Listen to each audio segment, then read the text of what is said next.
পা বন্ধ করে সম্মান প্রদর্শন করে এক্সারসাইজ শুরু করব। একদম প্রথমে মাথা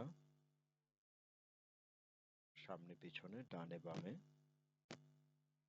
এরপর ডান দিক থেকে ঘুরবে, এরপর উল্টা দিকে ঘুরবে। প্রত্যেকটা এক্সারসাইজ আমরা 10 বার করে করব। এরপর আঙুল বন্ধ করব, মুষ্টি বন্ধ করব 10 বার। তারপর হাতটা উল্টা করে 10 বার। হাত মুষ্টি অবস্থায় ঘুরবে, প্রথম ডান দিক থেকে ঘুরবে 10 বার, তারপর উল্টা দিকে 10 বার। তারপর হাত ভাঁজ অবস্থায় সামনে পিছনে ডানে বামে।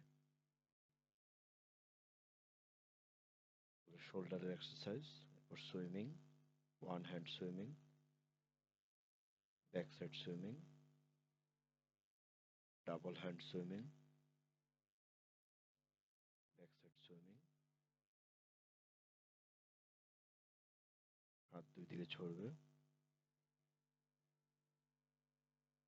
প্রত্যেকটা এক্সারসাইজ আমরা 10 বার করে করব।